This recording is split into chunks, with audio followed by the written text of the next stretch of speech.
عقد اور دیگر مراحل ہو سکتے ہیں۔ رہی بات کہ میری شادی فلاں سے ہو جائے یا فلاں شخصیت مجھے زوجیت میں مل جائے، اس کے لیے نظر کرنا یا عہد کرنا شرعاً اس میں کوئی اشکال نہیں ہے، اور وہ نظر اور عہد کیا جا سکتا ہے، اور قبول ہونے کی صورت میں یا حاصل ہو جانے کی صورت میں اس نظر اور عہد کو وفا کرنا بھی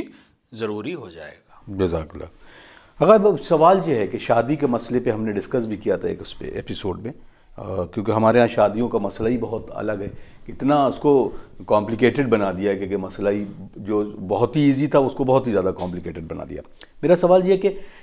کس طریقے سے شریعت نے کوئی حکم دیا ہے کہ لڑکے والے لڑکی والے کے پاس جائیں یا لڑکی والے بھی لڑکے والے کے پاس جا سکتے ہیں؟ مثلا کوئی لڑکا پسند آ رہا ہے، مجھے پتا ہے میری بیٹی ہے اور مجھے یہ لگتا ہے کہ لڑکے سے میری بیٹی کی شادی یا عقد ہو جائے تو بہت سیوٹیبل ہے، تو جیسے ہمارے ہاں ہے بر صغیر میں اور خصوصاً کچھ جگہوں پر ہے کہ نہیں لڑکی والا نہیں جائے گا، لڑکے والا ہی جائے گا، تو اس میں کچھ چیزیں کیا شریعت میں بھی بنائی ہیں، اس کے آداب کیا ہیں؟ یہ مسئلہ دیکھیں، اصل اگر ہم دیکھیں تو چونکہ حق جو ہے ایجاب کا یا انکار کا وہ خاتون کے پاس ہے، لڑکی کے پاس ہے، جی، لہٰذا عام طور سے خواستگاری بھی لڑکے کی طرف سے ہوتی ہے اور خاتون کو اختیار ہوتا ہے کہ وہ ہاں کہہ دے یا نہ کہہ دے، لہٰذا عام طور سے جو سسٹم ہے وہ اسی طرح سے ہے۔ لیکن اگر ہم تاریخ کو دیکھیں یا معاملات کو دیکھیں تو ہمیں دونوں طرح کے واقعات خود پیغمبر کی زندگی میں یا ائمہ کی زندگی میں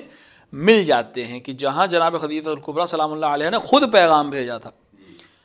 رسول اکرم سے عقد کے لیے، جبکہ پوری دنیا چاہتی تھی کہ جناب خدیجہ الکبریٰ سے شادی کر لے، لیکن جناب خدیجہ نے خود پیغام بھیجا تھا کہ میں اتنے، حتیٰ مہر کی رقم بھی آپ نے خود، اپنے مہر کی رقم بھی آپ نے ہدیہ کی تھی رسول اکرم صلی اللہ علیہ وآلہ کو، اور رسول اکرم نے اس سے صرف 500 درہم کو ہی قبول کیا تھا اس عنوان سے کہ یہی مہر و سنہ ہو جائے اور اسی مہر پہ شادی کی جائے، لہٰذا اس طرح سے بھی ہوا۔ ادھر امیر المومنین علیہ الصلوۃ والسلام نے خواستگاری کی تھی جناب زہرا سلام اللہ علیہ کی، لہٰذا دونوں طرح سے ہمارے یہاں ہے۔ اگر کوئی اچھا مورد نظر آتا ہے، اچھا رشتہ سمجھ میں آتا ہے کہ اچھی، ہم مثال کے طور پہ ہماری بیٹی ہے اور ہم چاہتے ہیں کہ ہمیں اچھا لڑکا دکھائی دے رہا ہے، اچھا خاندان سمجھ میں آ رہا ہے، تو کوئی حرج نہیں ہے۔ البتہ اب ہر سوسائٹی کے ایک طریقے ہوتے ہیں، تو اس کے ساتھ ہی چلتے ہوئے کسی اور ذریعے سے کسی اور فرد کو بیچ میں ڈال کے اگر لگتا ہے کہ ہمارا ڈائریکٹ پروپوزل کرنا شاید اچھا نہ ہو یا شاید علاقے کے لیے اچھا نہ ہو،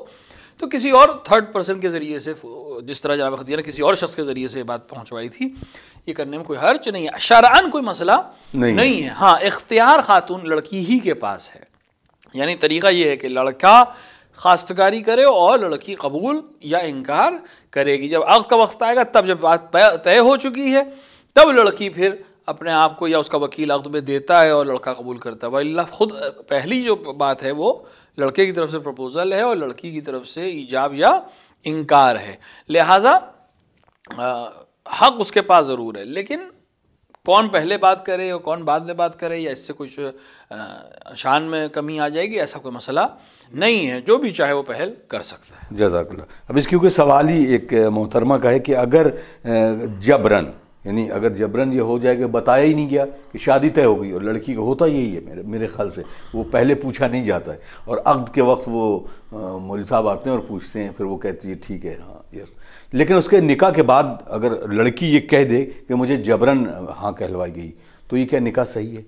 اگر لڑکی راضی نہیں ہے اور اس سے زبردستی ہاں کہلائی گئی، یعنی بغیر کسی فشار کے اس نے ہاں نہیں کہی ہے، یعنی اگر لڑکی راضی نہیں ہے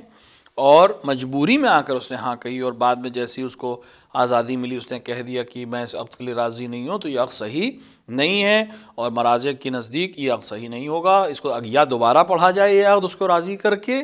اور یا پھر اس عقد کو ختم کرنا ضروری ہوگا، کیونکہ ٹھیک ہے کہ ولایت باپ کے پاس ہے، لیکن لڑکی کا راضی ہونا بھی ضروری ہے۔ دنیا کی سب سے عظیم ولایت کے حقدار خود رسول اکرم صلی اللہ علیہ وآلہ تھے، امیر المومنین کی طرف سے خواستگاری تھی، لیکن پھر بھی آپ نے جناب زہرا سے ان کی رضائیت مانگی تھی، اور یہ اس بات کی دلیل ہے کہ خداوند عالم کی طرف سے یہ حکم ہے اور پیغمبر کی یہ سنت ہے کہ جس کی شادی ہو اس کا راضی ہونا ضروری ہے۔ ٹھیک ہے کہ باپ کی رضایت کو احتیاط واجب کی بنا کے اوپر شرط رکھا گیا ہے کنواری لڑکی کی شادی کے لیے، لیکن لڑکی کی رضا سب سے امپورٹنٹ ہے، کیونکہ باپ کی رضایت احتیاط واجب کی بنا پر، لڑکی کی رضایت تو شرط ہے عقد کے صحیح ہونے میں، اگر وہ راضی نہ ہو تو عقد صحیح نہیں ہوگا، اس کو یا دوبارہ پڑھا جائے گا یا عقد اپنے آپ فسخ ہو جائے گا۔ اور جیسے ایک سوال اسی میں یہ ہے کہ کچھ مزاح میں کہہ دیتی ہیں کہ میں تو تیاری نہیں تھی اور بس وہ ہو ایسا ہی بس کہہ دی. ہاں تو کیا یہ مزاح اس میں آئے گی یا نہیں؟ مزاح کی تو کوئی حیثیت ہوتی نہیں ہے معاملات میں. یہ مثال کے طور پر مزاح میں بعد میں کہے کہ میں تو راضی نہیں تھی لیکن کر لی آپ سے شادی، اس طرح کے جملے اگر کہے تو اس سے کوئی فرق عقد کی اس کے اوپر نہیں پڑتا. جب ہوش ہو اور حواس میں ہو اور اختیار میں ہو اس وقت اگر وہ عقد کے لیے راضی ہے. رضایت کا اظہار جو ہے وہ زبان سے ہونا ضروری نہیں ہے، سر ہلا کے بھی کر دے، کسی اور طریقے سے کر دے. رضایت معلوم ہے کہ لڑکی راضی ہے اس عقد پر تو وہ عقد صحیح ہو جائے گا. وہ بعد میں کہے کہ مذاق میں کہہ دے یا کسی اور وجہ سے کہہ دے، ایسی تانے میں کہہ دے، اس سے کوئی فرق عقد کے اوپر نہیں پڑتا ہے. لیکن اگر ہوش و حواس میں کہہ رہی ہے اور یہ کہہ رہی کہ مجھے یہ عقد قبول نہیں ہے تو پھر عقد پڑھنے والے کے لیے بھی صحیح اور عقد اپنے آپ میں بھی صحیح نہیں ہوگا. جزاک اللہ. یہ بہت اچھا سوال ہے. حضور مہندی صاحب السلام علیکم. سرکار مجھے معلوم ہے کہ صلہ رحم کرنا، صلہ رحمی بہت ہی اچھی چیز ہے، لیکن ہم اپنے رشتہ داروں کو جانتے ہیں کہ وہ جب بھی ان سے ملنے جائیے تو وہ بے عزت کرتے ہیں. تو کیا اس کے باوجود بھی ہم ان سے ملنا جاری رکھ سکتے ہیں؟ دیکھیے صلہ رحم کے بہت سے طریقے ہوتے ہیں. صلہ رحم اولاً رشتہ داروں کے ساتھ، قرابت داروں کے ساتھ کرنا ایک ایسا عمل ہے جو آپ کی عمر کی، آپ کی برکت کی اور آپ کے لیے طول عمر اور رزق کا سبب بنتا ہے. اب ظاہر سی بات ہے کہ اسلام جہاں یہ حکم دیتا ہے وہیں آپ کو عزت نفس کا بھی حکم دیتا ہے، وہیں آپ کو یہ حکم دیتا ہے کہ کسی ایسے کی حمایت نہ کریں جس کی حمایت جو ہے ظلم بن جائے. تو کس طرح سے صلہ رحم کرنا ہے یہ آپ کی سچویشن کے اوپر ڈیپینڈ کرتا ہے. اگر کسی رشتہ دار کی مدد کرنا اس کے ظلم میں مدد کرنا ہو جائے تو اس معاملے میں اس کی مدد نہیں کرنا. لیکن صلہ رحم کا مطلب یہ ہوتا ہے کہ انسان رابطے ختم نہ کرے. ایک دفعہ ہوتا ہے کہ انسان رابطہ ہی ختم کر دیتا ہے، ان کیا خوشی ہے، خدا نہ کرتا کوئی بیماری ہے، مریضی ہے، بالکل آنا جانا ہی نہیں ہے، یہ نہ ہو. کم سے کم یہ ترک کے تعلق جو ہے وہ نہ ہو. اگر آپ کو لگتا ہے کہ آپ کے جانے آنے سے وہ عزت کے اوپر کوئی خدشہ کر سکتے ہیں یا تان و تشی کر سکتے ہیں، آج کل طریقے بہت سے ہو گئے ہیں. ایک میسج کر دیا آپ نے، واٹس ایپ کر دیا، کسی اور کے ذریعے سے خیریت معلوم کر لی. اس گھر میں جو فرد بہتر آپ کو لگتا ہے کہ اس سے معاملات زیادہ ہو سکتے ہیں، مثلاً 2-3 لوگ ہیں اس گھر میں اور اس میں سے ایک شخص سے آپ کے معاملات اچھے ہیں، اس کے ذریعے سے سب کی خیریت معلوم کر لی. یہی کافی ہوتا ہے اس طرح کے معاملات میں. وہ الا خود جانا بہت اچھا پسندیدہ چیز ہے، کچھ تحفہ لے جانا، اس سے مراتب بڑھتے ہیں. لیکن اگر مان لیں جانا سخت ہے یا مثال کے طور پر دور رہتے ہیں نہیں جا سکتے، یا مثال کے طور پر ایک شخص ہے کسی جاب کی پروفائل کی وجہ سے کسی دوسری شہر چلا گیا ہے، دوسرے ملک چلا گیا جہاں اس کا کوئی رشتہ دار نہیں ہے، لیکن دوسرے شہروں میں رہتے ہیں لوگ یا دوسرے ملک میں رہتے ہیں لوگ، یہ ہر دن تو نہیں آ جا سکتا. لیکن اگر یہ رابطہ رکھ رہا ہے، فون کر رہا ہے، واٹس ایپ کر رہا ہے، میسج کر رہا ہے، کسی بھی ذریعے سے ایک دوسرے کی خبر گیری کر رہے ہیں، وہی صلہ رحم ہے. اور جہاں تک جس ذریعے سے بھی یہ ثابت ہو جائے کہ ایک دوسرے سے رابطے میں ہیں، بے خبر نہیں ہیں، بس یہی کافی ہے. ایک اور سوال اس سے ملتا جلتا ہے کہ محبت کو کتنا شو آف کر سکتے ہیں. ان کا مطلب کہ ایک چیز ہے کہ محبت دل میں ہے کسی آدمی سے بات کرنے کے لیے، تو ان کا یہ ہے کہ شو آف کتنا کر سکتے ہیں، کتنا اپنے ہوتا ہے. بہت سے لوگ ہوتا ہے ذہن میں سوال جب ہی رہتا ہے کہ ہم کسی سے محبت کر رہے ہیں یا کسی سے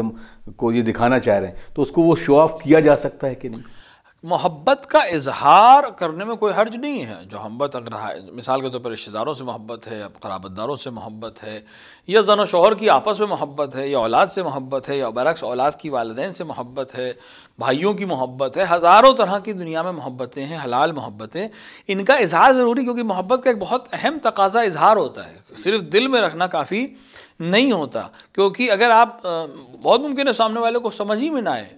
کچھ رشتے ایسے ہوتے ہیں کہ جس میں محبت کا اظہار کی ضرورت نہیں رہتی ہے، لیکن اگر آپ اظہار کریں تو اس سے شدت بڑھتی ہے اور محبت آپس میں بڑھتی ہے. رسول اکرم صلی اللہ علیہ وآلہ نے فرمایا کہ تحفے لے جائے کرو. محبت کا اظہار کا ایک طریقہ ہے تحفے لے جانا، اس سے کرودت دور ہوتی ہے ایک دوسرے کو تحفے دینے سے. تو محبت کا اظہار چاہے زبانی ہو، چاہے مثال کے طور کے اوپر کسی عمل کے ذریعے سے ہو،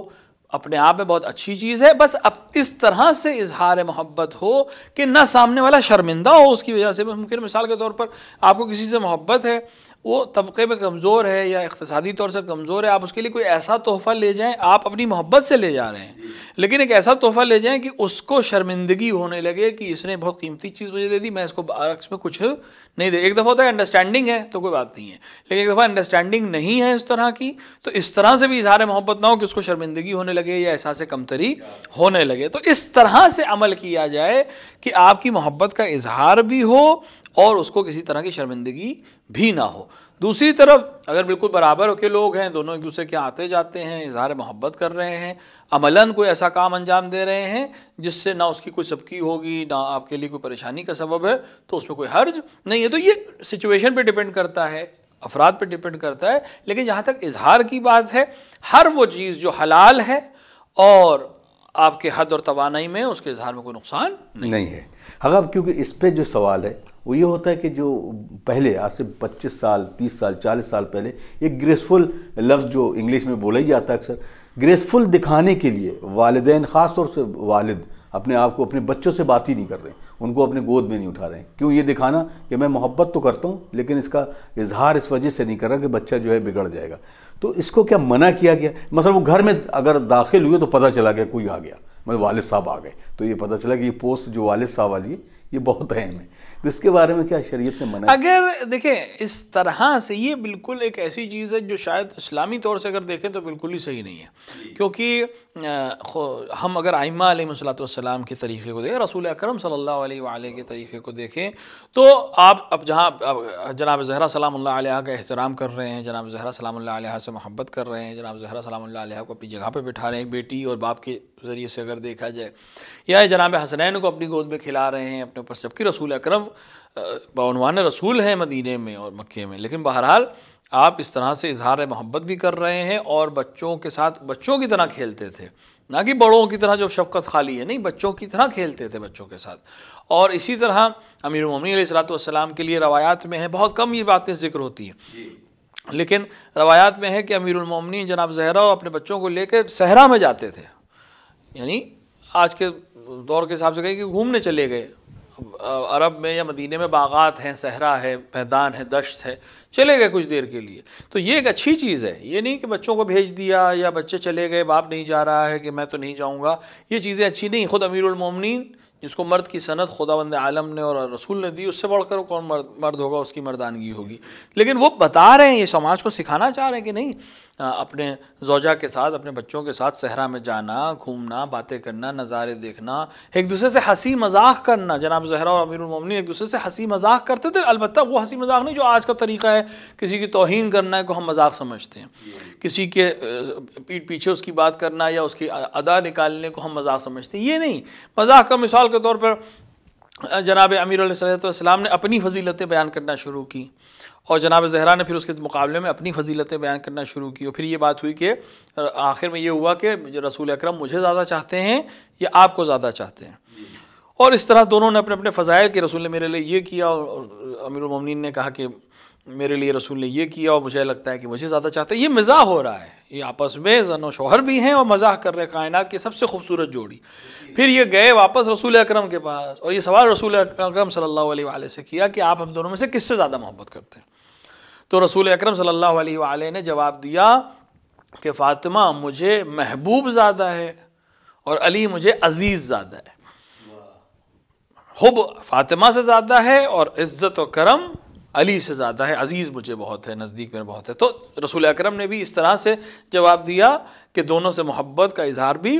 ہو جائے، لیکن ان دونوں کی آپس کی گفتگو جو ہم نے یہاں پہ اس واقعے کو نقل کیا، اس کا ہدف یہی تھا کہ آپس میں بات کرنا، آپس میں اس طرح سے مذاق کرنے میں کوئی حرج نہیں ہے، بچوں کے ساتھ کھیلنا، بچوں کے ساتھ بات کرنا، ٹائم دینا، یہ بہت ضروری چیز ہے۔ تربیت کی ایک خاصیت یہی تھی کہ اگر باپ بچوں کو وقت دے، ماں بچوں کو خالی وقت نہ دے، تو دونوں شخصیتیں اس کی سنوریں گی، ورنہ اس کے ذہن میں ہمیشہ ایک ایسی فگر باپ کی رہے گی کہ جس سے بات نہیں کی جا سکتی، جس سے دل کی بات نہیں کہی جا سکتی۔ تو یہ کوئی اچھی چیز نہیں ہے، اس کو سب سے نزدیکی ہونا چاہیے آپ کا، تاکہ وہ ہر طرح کے معاملات آپ سے ڈسکس کر سکے۔ جو تربیت کا سسٹم بھی اسلام نے، شاید کسی پروگرام میں ہم نے ڈسکس بھی کیا تھا کہ رسول اکرم نے کہا کہ بچے کی زندگی کو 7 سال میں 3 طرح سے تقسیم کرو، ایسے کہ پہلے 7 سال وہ بادشاہ ہے، یعنی اس کی ہر بات ماننا ہے، اگلے 7 سال وہ غلام ہے، تمہیں اپنی ساری بات اس سے منوانا ہے، اور اس کے اگلے 7 سال اس کو اپنا وزیر بنا کے رکھنا ہے، یعنی اس سے صلاح مشورہ کرنا ہے۔ تو اب یہ کیسے ہو سکتا ہے کہ اگر آپ اس سے گفتگو نہ کریں؟ آج بھی تقریباً تھوڑا سا کم ہے، لیکن ایک دوسری مصیبت آج کل آ گئی ہے کہ ہر شخص اپنے میں مشغول ہو گیا ہے، بچے اپنے موبائل کے اوپر باتیں کر رہے ہیں اپنے دوستوں سے، یا گیم میں لگے ہیں یا کچھ ریسرچ کر رہے ہیں، ماں اپنے موبائل میں اپنے گروپس میں انوالوڈ ہے اور اپنے گروپس کی باتوں میں لگی ہوئی ہے، باپ اپنے چیزوں میں انوالوڈ ہے. یعنی بہت ممکن ہے کہ یہ سہنے یہ منظر آپ نے بھی دیکھا ہوگا، ہم نے بھی دیکھا ہے کہ ایک گھر میں ہیں، ایک ہی کمرے میں سب لوگ بیٹھے لیکن ایک دوسرے آپس سے بات نہیں کر رہے ہیں. تو یہ خود اب ایک دوسرا مسئلہ ہو گیا. یعنی اب ایک دوسرے سے وہ ابوہت تو نہیں ہے، یعنی وہ جو باپ کی فکر 20 سال پہلے تھی وہ تو نہیں ہے، تھوڑا سا کمتر ہو گئی، لیکن ابھی بھی آپس میں بات کم ہو گئی ہے. تو نہیں، اس کو ٹھیک کرنا ضروری ہے، ایک دوسرے کو وقت دینا ضروری ہے، اور سب مل کر ساتھ میں رہ کر خوشحال اگر زندگی گزارنا چاہتے ہیں تو ایک دوسرے سے کے لیے کھلنا، ایک دوسرے سے اظہار محبت کرنا، ایک دوسرے کے ساتھ امانت داری کے ساتھ کام رکھنا بہت ضروری ہے. بہت شکریہ آقا، بڑا خوبصورت ہے. ناظرین، یقیناً اس طرح کے مسئلے جو ہیں وہ ہماری اپنی زندگی میں بھی ہوتے ہیں، اور امید کرتے ہیں کہ ہم اپنے تئیں اس کو بہت اچھی طرح سولو کر اپنے معاشرے کو اور خوبصورت بنا سکتے ہیں، خصوصاً والدین کے لیے ہے جو آج کل کی اس بزی لائف میں اپنے بچوں کے لیے تعلیم اور تربیت کا وہ ٹائم نہیں نکال پاتے ہیں. آئیے کچھ اور سوال کی طرف بڑھتے ہیں آغا کی خدمت میں. آغا السلام علیکم. علیکم السلام. حیات مہندی چھجو پورہ سادات بجنور یو پی سے سوال کرتے ہیں کہ اگر ہم کوئی مسئلہ اپنے آیت اللہ کی توضیح المسائل کے اکارڈنگ نہیں جانتے ہیں اور ضرورت کہ ٹائم پاسبل بھی نہیں ہے کہ اس کو ہم پڑھ پائیں، تو کیا ہم کسی دوسرے مرجع کے توضیح کو دیکھ کر اس پر عمل کر سکتے ہیں؟ اگر کسی مسئلے میں اپنے مرجع کی رائے نہیں معلوم ہو، یعنی رسالہ توضیح المسائل میں یا لکھا نہیں ہے یا موجود ہی نہیں ہے رسالہ، اور مثال کے طور پر کوئی وکیل موجود نہیں ہے یا کوئی ذریعہ نہیں ہے جس کے ذریعے سے پوچھ لیں، لیکن کوئی اور کسی دوسرے مرجع کا مسئلہ وہاں پہ موجود ہے اور اس وقت اتنا وقت نہیں ہے کہ معلوم کر سکے، ابھی فوراً عمل کرنا ہے، تو اس کے اوپر عمل کر سکتے ہیں. بعد میں اپنے مرجع کے فتوے کو معلوم کرنا ضروری ہے. اگر بہت زیادہ اختلاف نہ ہو، یعنی حرام و حلال کا مسئلہ نہ ہو، تو آپ نے جو عمل انجام دیا اگر وہ فتوے کے مطابق ہے تب تو ٹھیک ہے، اگر وقت گزر گیا تب تو بات ہی ختم ہو گئی. لیکن اگر وقت موجود ہو اور مرجع کے فتوے کے خلاف ہو، فتویٰ دیا ہو اور اس کے خلاف آپ نے عمل کیا ہو، تو آئندہ وہ عمل انجام نہیں دینا ہے. لیکن اگر اس کے عمل کے مطابق، مثال کے طور پر آپ کے مرجع کی نظر میں وہ عمل مستحب تھا اور جس مرجع کے فتوے پہ آپ نے عمل کیا اس کے نظر میں واجب تھا، آپ نے عمل انجام دے دیا، تو کوئی مسئلہ نہیں ہے. یا برعکس، آپ مرجع کی نظر میں مستحب تھا، آپ کے مرجع کی نظر میں واجب تھا، آپ کو معلوم نہیں تھا لیکن آپ نے انجام دے دیا، تو کوئی مسئلہ نہیں. اسی طرح ترک کرنے میں اس کی نظر میں حرام تھا، آپ کی مرجع کی نظر میں مکروہ تھا، آپ نے ترک کر دیا، کوئی مسئلہ نہیں ہے. یا اس طرح کے بہت سے مسائل. لیکن ایک دفعہ ہے کہ ایک مرجع کی نظر میں کوئی چیز جائز ہے، دوسری کی نظر میں حرام ہے، اور آپ نے وہ عمل انجام دے دیا بغیر جانے کہ آپ کے مرجع کی مرضی کیا تھی، تو آئندہ کے لیے تو آپ اس پہ عمل نہیں کر سکتے، لیکن اس وقت عمل کرنے میں کوئی حرج نہیں ہے. جزاک اللہ. السلام علیکم آقا. داڑھی کے لیے کیا حکم ہے کہ داڑھی کتنی بڑی رکھنا چاہیے، اور خصوصاً جو فرینچ کٹ داڑھی ہے کیا اس کو داڑھی مانا جاتا ہے؟ دیکھیے، داڑھی کا پہلا حکم یہ ہے کہ داڑھی مونڈنا حرام ہے. تو جب مونڈنا حرام ہے تو جیسی بھی داڑھی آپ کے چہرے کے اوپر خداوند عالم نے دی ہے، ممکن ہے کسی کے چہرے پہ پوری گھنی داڑھی ہو، کسی کے چہرے پہ صحیح سے نہ آئی ہو، وہ اس کو مونڈنا یا مونڈنے جیسی شکل بنانا صحیح نہیں ہے. بعض ضوابط یہ کہے ہے کہ 40 قدم سے اگر کوئی انسان آپ کو دیکھے تو وہ یہ کہہ سکے کہ آپ کے داڑھی ہے اور آپ کلین شیوڈ نہیں ہیں. جہاں تک فرینچ کی بات ہے، یعنی یہ صرف سامنے اور صرف ٹھڈی کے اوپر رہے اغل کے بعد، اس کو بنا پر احتیاط واجب داڑھی کے حکم میں نہیں رکھا گیا ہے، بلکہ پوری طرح سے داڑھی ہونی چاہیے اور محاسن پوری طرح سے آنے چاہیے. یعنی اس کو شیو کرنا ضروری نہیں ہے. اگر اس کے پاس نہیں ہے تو کوئی مسئلہ نہیں، جیسے بہت سے لوگوں کی نہیں ہے تو کوئی مسئلہ نہیں ہے، لیکن اگر ہے تو پھر اس کو شیو کرنا صحیح نہیں ہے. بہت بہت شکریہ آقا. ناظرین، آپ دیکھ رہے تھے پروگرام احکام اسلامی اور آپ کے سوالات ہم تک پہنچ رہے ہیں، اور پھر آپ سے گزارش ہے کہ اس نمبر کو زیادہ سے زیادہ شیئر کریں اور ہمارے یوٹیوب سیگمنٹ میں جا کر ہمارے ویڈیوز کو شیئر کریں تاکہ اس طرح کے تمام سوالات اور اس کے جوابات لوگوں تک پہنچ سکیں، جس میں تعلیمات معصومین کی ترویج کی جا سکے. آئی ناظرین، ہمیں اجازت دیجیے، انشاءاللہ اگلے ایپیسوڈ میں کچھ اور سوالوں کے ساتھ، کچھ اور موضوعات کے ساتھ پھر حاضر خدمت ہوں گے. والسلام علیکم ورحمۃ اللہ وبرکاتہ. اللہم عجل لولیک الفرج.